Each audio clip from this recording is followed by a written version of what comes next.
그러면 이제 두 번째가 그리고 두 번째가 노예노동. 그러니까 첫 번째는 공식적인 수출입을 완전히 꺾어버린 거. 무역과 경제를. 예. 그 다음에 두 번째가 노예노동. 세 번째가 마약. 마약. 그러니까 제가 세네탈쇼에서 여러 번 말씀드렸을 텐데 한 2년 전부터 한국에 미국 마약 단속국 요원들이 엄청 들어와 있었어요. 그렇죠. 지금도 많을 거예요. DEA, Drug Enforcement Agency. 그렇죠. 예. 거기 특수 요원들이 한국에 많이 들어와 있었다고. 그래서 저는 야 얘들이 왜 한국에 있어? 난 그렇게 봤는데 그게 아니라 이게 북한 마약 겨냥하는 거예요. 침투하기 제일 쉬운 데니까. 예. 북한 마약 겨냥하는 거고. 그 DEA. 그 다음에 네 번째가 위패. 예. 그 다음에 그 $100짜리 슈퍼 K. 그건 담배. 그리고 담배. 이 5개를 다 꺾어버리니까 지금 얘들이 빈사 상태 간 거거든 사실은. 그러니까 대북 경제가 이런 식으로 체계적으로 정말 반 죽여버리겠다고 나오는 게 지금 통상적으로 아마 김정은이가 한 3, 4년 전까지만 해도 김정은이가 그래도 지가 그 영생 교주로서 통치를 영생교 메시아, 교주도 아니야. 영생 메시아로서 이제 권위를 유지를 하고 통치를 할 때 필요한 돈이 한 70억 불 내지 한 100억 불 있어야 된대요.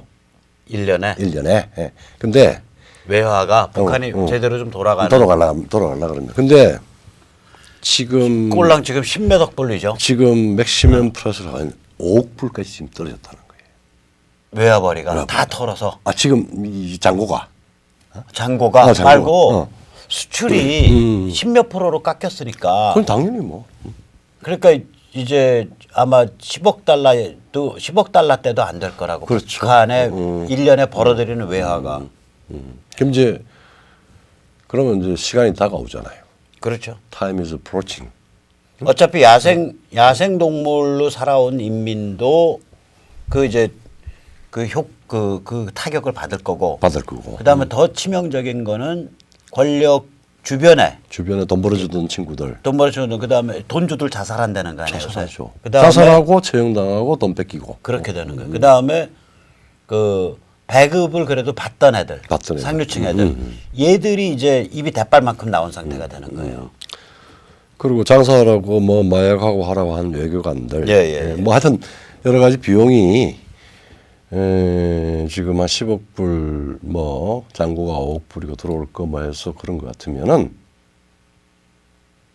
정말 진실의 순간이 다가오고 있는 겁니다. 예, 그러면 이제 이게 이제 북을 이제 이른바 이제 최대 압박인데 한편으로는 경제적으로 완전히 군사적으로 완전히 동북아시아의 미국의 군사력을 완전히 집중시키고 선제적으로 너 까불지 마라라고 하는 걸 다 보여줬죠. 예, 그 틀 딱 짜놓고 경제적으로 숨통을 딱 조인 경제 제재로 조인 거란 말이에요.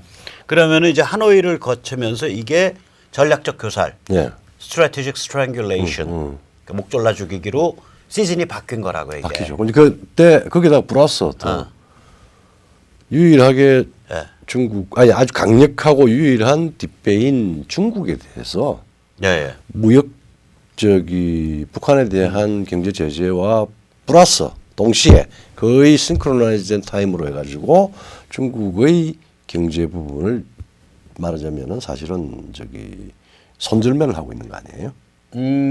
뭐 완전 이제 그러니까 중국을 무역 제재, 경제 전쟁을 통해서 중국을 무력화시키는 거죠. 그러니까 중국을 무력화시키면 북한이 해결이 난다라고 보고 있는 거지. 그래서 이제 그게 트럼프가. 그러니까 이제 우리가 이제 세 번째 조치죠. 그 다음에 이제 이런 것들이 사실은 한 1년 내지 1년 몇 개월을 통해서 전개가 됐단 말이에요. 물론 6월 12일 날 작년에 뭐 그걸로 치면 한 1년 다 돼 가는데 그 전까지 군사까지 포함하면 한 1년, 2년 반 정도 됩니다. 그러니까 트럼프가 집권하면서부터 군사, 그다음에 경제, 그다음에 이제 협상이 된 거예요. 그러니까 1년 한 1년 6개월 동안 군사적으로 딱 목을 졸라놓고 그다음에 대북 경제로 목 딱 졸라놓은 다음에 그다음에 뒷배를 때려버린 거야. 중국을. 땡기죠. 그게 이제 1년 이제 트럼프가 집권하고 1년 한 6, 7개월 때 발생한 일이거든요. 뒷배 때린 게. 그 뒷배를 딱 때리고 나니까 그로부터 한 10개월 지난 지금이 되니까 중국이 완전 무력화돼 버린 거죠. 그리고 뭐 앞으로도 미국에 대해서 저기 자국의 이유 때문에 그거를 트럼프가 만들어놓은 구도에 대해서 돌파를 못하게 돼 있어요. 못하죠. 그러니까 못하죠. 트럼프는 돌파할 힘이 없지. 북한 핵을 가지고 요번에 하노이 하면서부터 무역협정 결정해야 되는데 안 만나잖아요. 안 만나죠. 그걸 결정해서 아주 25%까지 다 맞는 것보다 더 겁난 게 지금 상태에서 계속해서 계속 웨이버링, 그러니까 말하자면은 웨이버링이죠. 그러니까 그 웨이버링해서 그 논의 결정을 연기를 하는 게 약자의 입장에서는 더 괴로운 일이에요. 그 제가 그때 그랬잖아요. 이거는 미국 간의 무역 전쟁 휴전이 아니다. 휴전이 아니죠. 악화를 유예한 거다. 유예한 건데 누가 자꾸 왜 휴전이라 그래? 왜냐면 이 지금 2,500불에 대해서 작게는 10%, 크게는 25%까지 때리고 있거든요. 그렇죠.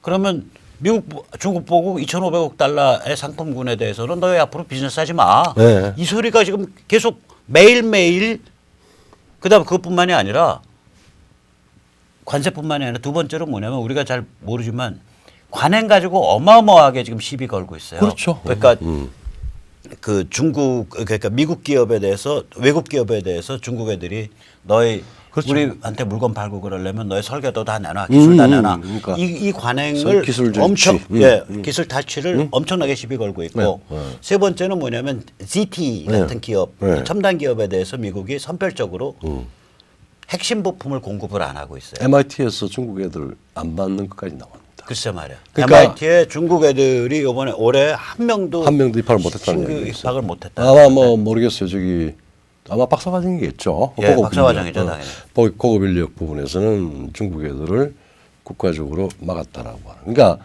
전혀 국가주의가 아닌데 미국의 국가적 능력이라고 하는 것은 굉장히 높은 수준입니다. 그러니까 국가 전략을 수행할 수 있는 레버리지를 유효하고 강력하고 그 다음에 협조적으로 당사자로 협조를 얻어가지고 시행을 하는 그런 걸 볼 수가 있죠. 근데 이제 중국을 이런 식의 비군사적 방법, 네. 그러니까 관세라든지 경제라든지 이 비군사적 방법으로 중국을 조지게 되면 네. 그 효과가 날 때까지 시간이 필요하잖아. 그렇죠. 아니, 그러니까 네 번째 수단은 시간이었다. 예, 근데 시간이죠. 중국에 대한 부분도 시간이고, 그 다음에 북한에 대한 것도 우리 문정부에 대한 것도 사실 시간과 관련됩니다. 시간의 함수를 하는 이용하는 게 사람이 왜냐하면은 중국 예를 들어서 지금 유예해서 넘겼잖아요. 예, 예. 그러면은 중국은 지금 열심히 중국 기업들은 시진핑은 뭐라도 중국 기업들은 예, 예.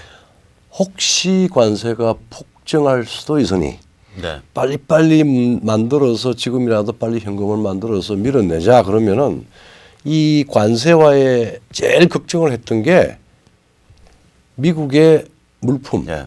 물품 가격, 수입 가격이 상승을 해서 인프레가 걱정이 될 건데 트럼프는 그걸 관리하는 거 아니에요. 그러니까 북핵 문제하고 중국 길들이기를 시간을 두고 해서 생길 수 있는 부작용을 최소화시킨단 말이에요. 이것도 아주 지금 보니까 대단한 수예요. 자, 500억 불 딱 해가지고는 지금 실행을 했잖아요.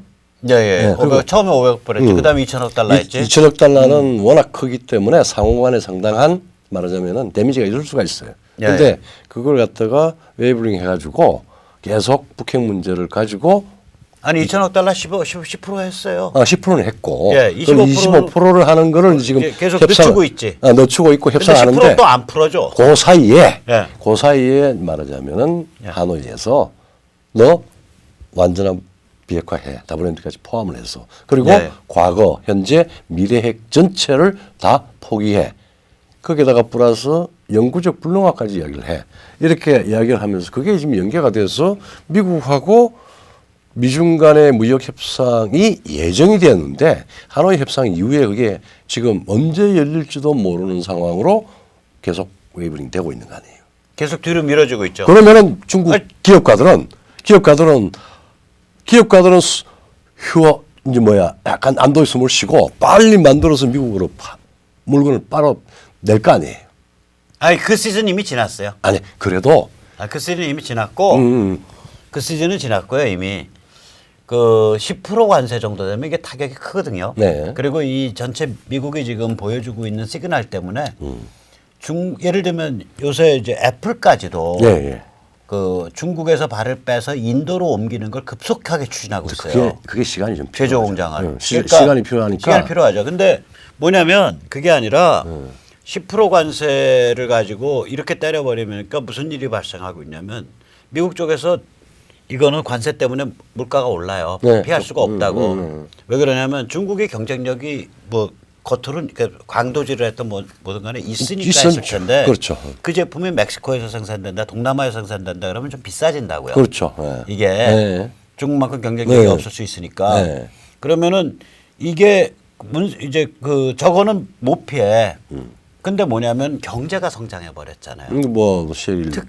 특히 이 서민층 임금이 제일 많이 올랐어요. 많이 올랐죠. 임금 그렇죠. 상승폭을 보면 그 잘 사는 사람 임금 그 소득 상승보다 서민의 소득 상승률이 높아요. 내가 어저께 그 얘기 소득주도 성장이 되네. 아니 그 쉐일라는 오데사에 있는 오데사. 텍사스 오데사에 있는 텍사스인가 어딘가 오데사에 있는 저기 뭐 이발소 주인이 작년에 18만 달러 벌었다 그러더라고. 요즘 뭐. 네, 그러니까 돈 이게 쓰네. 아니 그 저는 서민들 돈 쓰네. 저 이제 텍사스 가서 이제 그 저기 텍사스 오스틴 가가지고 개만 끌고 다녀도 더워커 개 산책만 해줘도 한 시간에 한 15달러 받으니까 그러니까, 네. 우리나라 돈으로 한 18,000원 받는단 말이에요. 그렇죠. 17,000원. 네. 그럼 내가 이제 낮엔 덥잖아 텍사스. 그렇죠. 여름엔 특히 40도 이렇게 올라가니까 그러면 이제 아침 저녁으로만 다닌다. 그래도 6시간만 해도 네. 나 얼마 잠깐만 나 돈 좀 벌어봐야겠다. 하루에 10만 원 벌어. 아니 10만 원 훨씬 넘죠. 6시간만 해도 그렇죠. 아니, 12만 원 거의 11만 원 버는 거예요. 그러면은 내가 이제 질질질 끌고 다니 그러면 내가 그것만 해도 6시간을 동네에 개만 산책해 거의 3만 원 최저임금이 뭐 그 정도 됐던 한 달에 200만 원 번다는 얘기 아니에요. 그렇죠. 그러니까 맞아요. 이게 그러니까 중국을 관세를 조지면서 나오는 그 물가 상승의 샤크가 그 충격이 임금 상승에 의해서 이게 커버가 된다고. 그러니까 그 굉장히 절묘한 그러니까 방법을 우리가 쓴 거예요. 재정을 쓴 소득주도 성장이 아니라 그거는 그 경기 뭐 자연스러운 네. 소득 증가에 의한 이 충격을 흡수하는 그런 방식으로 됩니다. 그렇게 된 그렇죠. 거죠. 네. 그러니까 이게 살벌한 거죠. 네. 그리고 이제 마지막에 우리가 군사, 대북 경제 제재, 중국 무역 전쟁, 그 다음에 시간의 시간의 함수지. 시간의 함수. 예. 그 다음에 마지막으로 그 와중에 마지막에 뭐 한 거예요? 뭐냐면은 세상에서 가장 강한 놈이 가장 강한 지도자가 세상에서 가장 파워풀, 찐따 같은 가장 찐따 같은 친구를 그 이상한 사교 메시아 사교 메시아를 동급으로 올려가지고 Oh my great 프렌드 friend 뭐 김정은 이러면서 나는 쟤랑 관계 좋아. 엊그제도 어제도 그랬잖아요. 그렇게 해서 이제 같이 동급으로 놀아주는 척 하면서 네. 쭉 해서 이제 허파에 바람 확 그냥 집어넣어가지고 그게 또 우리 문재인 대통령이 따라갔죠. 그 삐끼 역할 잘해줬죠. 잘했죠. 그래서 뭐 그러니까 김정은을 죽이는 건 문재인이야. 그렇죠. 아 박수 이 대목에서 김정은을 함정에 마지막에 퍽 밀어는 거 문재인. 아니 그게잖아요. 근데 자기도 같이 뛰어들 것 같아. 그래서 의리남 문재인이야. 의리남. 그렇죠. 김정은을 함정에 퍽 밀어놓고 자기도 뿅 하고 들어가는 거야. 이제 그런 식으로 이제 갔는데 네. 이제 평양 하노이 이후에 김정은이가 이제 현실을 자각할 수밖에 없죠. 완전히 최후 통첩을 다 받았으니까. 근데 이게 우리가 이 그 트럼프 김정은이란다. 트럼프 김정은의 이 1대1 데스매치 끝장 밀당. 예. 이 구도가 굉장히 재밌는 구도인 게 예. 이게 이미 트럼프가 한 십몇 년 전에 그래요? 이미 트럼프가 내가 만약에 대통령이라면 내가 북한이랑 미친 듯이 협상을 끝까지 해보겠다. 끝까지 해보겠다. 그러니까 이게 뭐 그러니까 그거를 했다고 대통령 이미 대통령이 한 십몇 년 전에 대통령 후보 되려고 한 게 아니라 옛날부터 그걸 했어. 굉장히 말하자면은 이 워싱턴스럽지 않는 방식으로 자기 방식으로 이 말하면 구성하다 했거든. 근데 그것만 그 미친 듯이 협상만 했으면 진짜 미친 놈이죠. 그렇지. 근데 그게 아니라 군사력을 중국을 한순간에 박살낼 수 있을 정도의 수준으로 동북아에 집중시켜 놓고 아까 말씀하셨듯이 그다음에 미친 듯이 협상하기 전에 이미 1년 6개월 동안 온갖 국제 공조 체제를 만들어서 북한의 숨통을 딱 졸라놓고 그다음에 중국에 그 미친 듯이 협상하는 척하면서 그 와중에는 중국에 대해서 무역 전쟁 벌려가지고 중국을 무력화시켜 버리고 그리고 핵 문제 연동을 시키고 그 다음에 무력화되는데 중국이 무력화시키는 과정에서 시간이 필요하니까 협상을 해서 시간을 번 거예요. 맞아요. 그러니까 이게 이 사람이 작전 구사한 거 보면 이제 문제는 이제 잘해. 이렇게 작전을 한 것들은 우리가 통상적인 기준으로 생각을 하면 사실은 굉장히 모험적이었죠. 그런데 사업가의 기준을 보면 배팅을 한 겁니다. 아니 겉으로 말씀하세요. 겉으로 드러난 거는 배팅을 한 걸로 보이고 보통 말하자면 성공하는 사업가들은 자기들이 남들은 보기에 무모한 배팅으로 보이는데 이미 구도를 입체적으로 다 구상하고 수순까지 다 계산한 다음에 남들의 남들은 그 전모를 잘 모르게 산발적으로 늘어놓고 마지막에 어떤 결과가 나면은 여기 지금 다 효과가 발생이 되었잖아요. 그러니까 제가 지금 그 말씀드리려는데 아까 입체적이라는 표현했잖아요. 이게 뭐냐면 나폴레옹이 우리가 왜 우리 군사 외교 하셨으니까 그 교과서 중에 하나가 클라우제비츠의 전쟁론 아니에요. 클라우제비츠라는 사람이 프러시아의 육군 대령이잖아요. 그렇죠. 그래서 이 나폴레옹과의 싸움에서 얻은 교훈을 가지고 그 책을 쓴 거잖아요. 그때 그 조민이라고 나폴레옹의 그 전략 참모였습니다. 근데 조민이를 보면서 조민이가 잘 본 것, 못 본 거를 아주 명민하게 분별해냈죠. 그래서 그 책, 그 불후의 명저인 전쟁론, 폼 크리게이를 쓴 거예요. On War. 근데 이제 이 나폴레옹 전략의 핵심이 뭐냐면 특정 시간 공간에 뭐 포부대, 그 다음에 육군, 기병 이거를 집중시키는 거예요. 그러니까 아까 입체가 그거야. 이 사람이 무슨 짓을 한 거냐면, 그러니까 중국을 그러니까 북한이라는 건 중국이 무력화되면 북한을 먹는 거고 접수하는 거고 북한을 접수하면 중국의 심장부에 칼을 박는 거예요. 그렇죠. 이게 접수해서 북한을 급속 발전시켜 버리고 그 속성을 리얼하게 그러니까 인지하고 그다음 그 대응. 그런데 북한을 접수하려면은 중국을 무력화시켜 놓고 접수를 해야지. 안 그러면 세계 대전급이 간다고. 그렇죠. 그러니까 이거를 위해서 빨리 조치해야 될 거 우선 크게 딱 봐서 군사적으로 완전히 꼼지락달싹 못하게 중국도 함부로 꼼지락달싹 못하게 군사적으로 동북아에 군사력 집중해 놓고 그 다음에 중국 무역 전쟁으로 이제 대북 제재로 경제 제재로 북한의 숨통을 딱 좁혀놓고 그렇죠. 그 다음에 무역 전쟁 중국과의 무역 전쟁으로 미중 전쟁으로 중국 시간이 가면 갈수록 중국이 무력화되는 구도를 딱 만들어놓고 그 다음에는 그 와중에 혹시 북한 애들 날뛸지 모르니까 날뛰면은 지금 이게 빵이 익어가야 되는 그러니까 발효가 진행되되 시간 그 타이밍이 타이밍을 조절을 못하게 될까봐 그 잽도 안 되는 그 사교 메시아를 불러다가 너 국가수반이구나. 그래 나도 국가수반이야. 너 내 조카같이 보이네. 이러고서 갖고 놓은 거예요. 나도 뭐 50년 동안 살아야 되는데. 10개월. 근데 그렇게 갖고 놓으시라고 옆에서 얘 갖고 놓으시면 좋아요. 그거 갖다 바친 게 서훈 정의용이 가서 정의용이 문재인이요. 그러니까 얼마나 내가 김정은이면요. 3명은 저건 민족 반역자예요. 그럴 거예요 아마. 문재인, 서훈, 정의용은 내가 김정은이면은 민족 반역자라고 나는 할 거야. 그래서 나는 요새 정말 난 문재인 정말 굉장히 사랑스럽고 존경스러워. 메시아를 갖고 놀았으니까.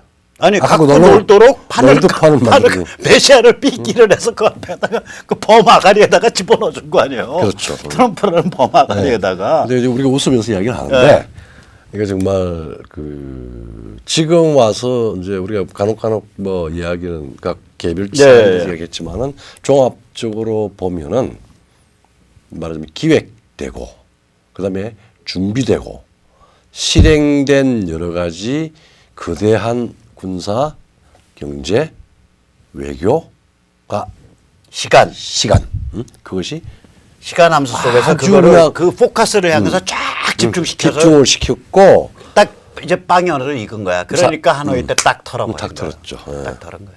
그래서 그래서 이제는 이 문제를 가지고 뭐 트럼프한테 투덜대고 하고 하는 것들은 이제 좀 없어진 것 같아요. 조금 트럼프를 이제 겁을 내기 시작을 했어요. 야, 이거 한국의 저기 이른바 보수 이른바 우파 그리고 트럼프 뭐 개객기 소리 안 해 이제 거의 안 해요. 그래도 본인 개객기인가 이제? 그래도 트럼프에 대한 말하자면 인격적인 인간적인 여러 가지 그 자기 그 판단이 있으니까 뭐 비슷비슷하게 별로 그렇게 호의적으로 우리 같이 이렇게 입체적으로 보려고 하지는 않아요. 근데 나는 트럼프 인격 안 믿어 나도. 나도 안 믿어. 근데 이 사람 싸움꾼이에요. 정치는 예술가야. 그러니까 싸움을 예술로 써요. 그러니까 좀 좋은 말이네요. 그러니까 트럼프 퍼트바라고 이야기 듣죠. 아니 싸움 잘하는 놈은 인정해야지. 예술적 싸움 예술가. 그러니까 아니 그거 저기 폼 크리켓 아까 말한 클라우저비치의 그 전쟁론에 보면 그렇죠. 전쟁의 예술이라는 챕터가 있잖아요. 거기서 던지는 핵심 질문이 그거 아니에요. 전쟁은 과학인가 예술인가? 그러니까 거의 예술적인 데가 있어요. 이게 아랍어를 번역을 할 때 보통 전쟁술이라고 이야기를 하는데 이게 이제 우리가 말하는 기술의 차원이 아니라 고도의 정신적인 의지와 인텔리전스와 통찰력, 그다음에 촉, 그다음에 직관력 이것이 들어가는 아티스틱한 예술적인 기술 뭐 우리 예술도 뭐 조각도 그렇고 뭐 다 그렇지만은 이 말하자면 기법이 농익 오면은 그러니까 그게 이제 제가 다르게 설명할게요. 우리 말에서는 야 누구 사람 붙잡고 야 과학의 반대말이 뭐야 그러면 과학의 반대말 비과학 이렇게 얘기하는데 만약에 서양 사람 물어보고 그러니까 과학의 What is the antonym of science? 그 과학의 반대말이 뭐야라고 물으면 바로 art라고 나와요. 그러니까 예술이라고 나와요. 그렇죠. 그러니까 그 사람들 언어 체계에서는 과학과 예술이 서로 인간의 완전히 반대되는 능력의 발휘라고 봐요. 그렇죠. 그러니까 과학이라고 얘기할 때는 논리와 추론이에요. 네, 논리와 추론. 논리야. 그렇죠. 논리와 이성이고 예술이라고 할 때는 촉, 직관, 정서, 직관. 직관. 그래서